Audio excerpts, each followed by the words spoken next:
Welcome to another episode. In today's Gita Answers, we will be seeing about borrowed knowledge. This is in response to the question, why does people say that you should forsake borrowed knowledge when they themselves are having borrowed knowledge? So the question is, when people are having borrowed knowledge, they are telling you should forsake the borrowed knowledge. Knowledge is always borrowed from something. The experience, the memories, the books. It is always in the past. When you receive information through senses, it may be through eyes, ears, or by doing something, observing something through your eyes, ears, or the information gathered. The brain compares with the past memories, then comes to a conclusion.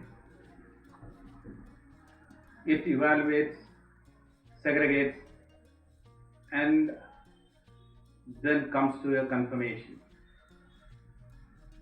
So in external actions also, past is always involved in working of the brain. That is unavoidable.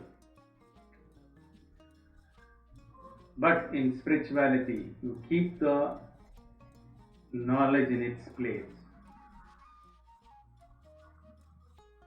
That is for your day-to-day carrying out of work or other things, your day-to-day life. The ending of the thought and mind leads you to the unknown, to the ultimate truth, the consciousness, the pure consciousness. We should know the difference between the container and the content. Content is your memories, past. The container is the one who holds it. That is consciousness. The brain contains memories. So this understanding is not a borrowed knowledge. It is your own understanding. Understanding of the source within you. We will see a few verses from Bhagavad Gita in response to this. Chapter 13, verse 35. Those who know thus through the eye of wisdom the distinction between the field and the knower of the field and the annihilation of the matrix of beings, they reach the supreme.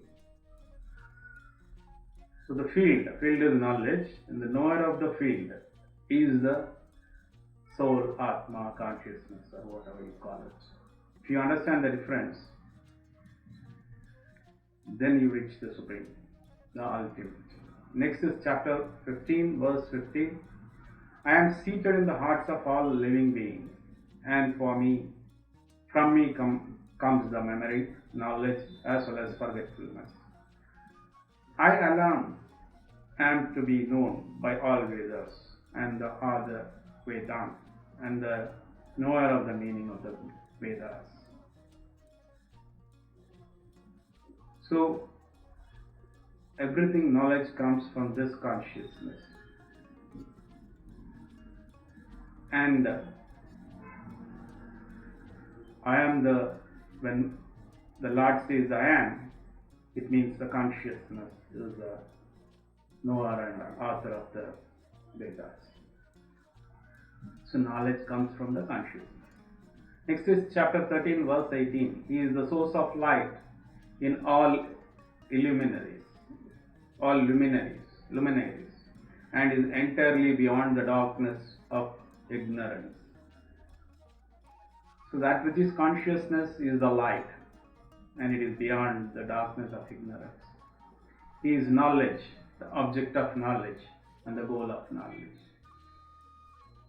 So it is consciousness is beyond knowledge.